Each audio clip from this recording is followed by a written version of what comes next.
Halo semuanya, pada video praktikum IPA kali ini saya akan menjelaskan tentang bagian-bagian telinga dan fungsinya berdasarkan gambar berikut. Telinga adalah organ pendengaran pada manusia yang sangat kompleks dan setiap bagiannya memiliki peran penting dalam menangkap, menghantarkan, serta mengubah getaran suara menjadi sinyal yang akhirnya dapat kita pahami sebagai bunyi. Pada telinga terdapat 3 bagian, yaitu bagian luar, bagian tengah, dan bagian dalam. Bagian telinga luar yaitu ada daun telinga dan saluran telinga. Bagian telinga tengah yaitu gendang telinga. Tulang pendengaran yaitu ada tulang martil, tulang landasan, dan tulang sanggurdi. Kemudian ada saluran eustachius. Dan yang terakhir yaitu telinga dalam adalah rumah siput, 3 saluran setengah lingkaran, saraf pendengaran. Yang pertama di sini ada daun telinga. Daun telinga memiliki fungsi yaitu sebagai pengumpul dan pengarah gelombang bunyi dari lingkungan menuju liang telinga. Bentuknya yang berlekuk-lekuk membantu memfokuskan suara ke dalam saluran telinga sehingga getaran suara dapat masuk lebih optimal. Selain itu, daun telinga membantu menentukan arah datangnya suara seperti dari atas, depan, belakang, dan bawah, sehingga kita bisa mengenali lokasi sumber bunyi. Yang kedua ada saluran telinga. Saluran telinga berfungsi sebagai menyalurkan gelombang bunyi dari daun telinga menuju gendang telinga. Di dalamnya terdapat rambut halus dan serumen yang bekerja melindungi telinga dari debu, kotoran, dan benda asing. Selain itu, bentuknya yang seperti tabung membantu memperkuat suara tertentu melalui resonansi sehingga bunyi dapat diterima gendang telinga dengan lebih jelas. Kemudian ada gendang telinga, yang dimana berfungsi menangkap gelombang bunyi yang masuk dan mengubahnya menjadi getaran. Getaran ini kemudian diteruskan ke tulang-tulang pendengaran di telinga tengah. Selain itu, gendang telinga juga berperan sebagai pelindung mencegah masuknya benda asing ke bagian telinga yang lebih dalam. Kemudian di sini ada tulang martil yang dimana untuk meneruskan getaran suara dari gendang telinga ke tulang landasan.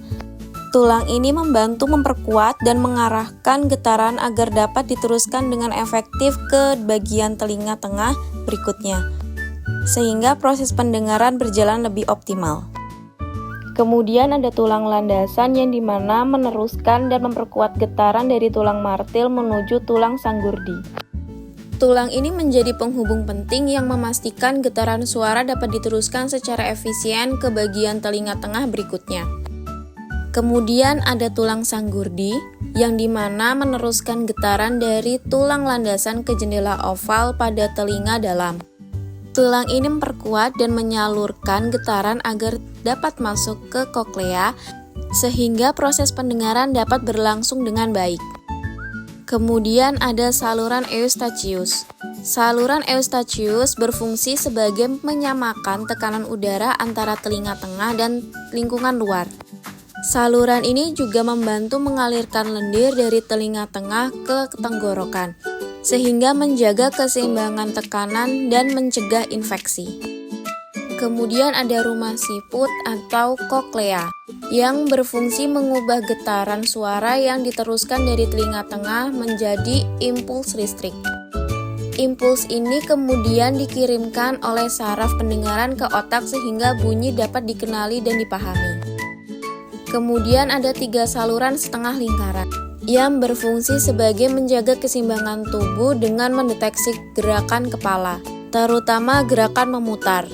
Cairan di dalam saluran ini bergerak mengikuti posisi kepala, lalu mengirimkan sinyal ke otak untuk membantu mempertahankan postur dan koordinasi gerak. Dan yang terakhir di sini ada saraf pendengaran yang dimana berfungsi membawa impuls atau sinyal suara dari koklea menuju otak. Saraf ini mengubah getaran yang sudah diproses menjadi informasi pendengaran sehingga otak dapat mengenali dan memahami bunyi yang kita dengar. Maka dapat disimpulkan bahwa telinga manusia merupakan sistem yang sangat terkoordinasi dan dan terdiri dari 3 bagian utama, yaitu telinga luar, telinga tengah, dan telinga dalam. Telinga luar berperan dalam menangkap dan mengarahkan gelombang suara. Telinga tengah berfungsi memperkuat getaran suara melalui rangkaian tulang pendengaran. Sementara itu, telinga dalam bertugas mengubah getaran mekanik menjadi impuls listrik yang kemudian dikirim menuju otak melalui saraf pendengaran. Setiap bagian ditunjukkan pada gambar memiliki fungsi yang saling berkaitan. Daun telinga dan saluran telinga membantu penghantaran suara. Gendang telinga serta tulang martil, landasan, dan sanggurdi berperan sebagai penguat getaran. Lalu bagian rumah siput dan saraf pendengaran menjadi pusat penerjemah getaran menjadi sinyal yang dapat dipahami otak. Sedangkan saluran setengah lingkaran berfungsi menjaga keseimbangan tubuh. Saluran Eustachius juga penting untuk menyeimbangkan tekanan udara agar proses pendengaran berlangsung secara optimal. Dengan memahami fungsi masing-masing bagian ini, kita dapat melihat bahwa proses mendengar bukanlah hal sederhana, melainkan hasil kerjasama yang teratur dan kompleks antara struktur-struktur telinga. Sistem inilah yang memungkinkan kita menangkap suara di sekitar dengan jelas dan tetap menjaga keseimbangan tubuh dalam kehidupan sehari-hari. Demikian penjelasan mengenai bagian-bagian telinga dan fungsinya. Semoga penjelasan ini membantu kalian memahami bagaimana telinga bekerja untuk membantu kita mendengar dan menjaga keseimbangan. Sekian, terima kasih sudah menyimak video ini.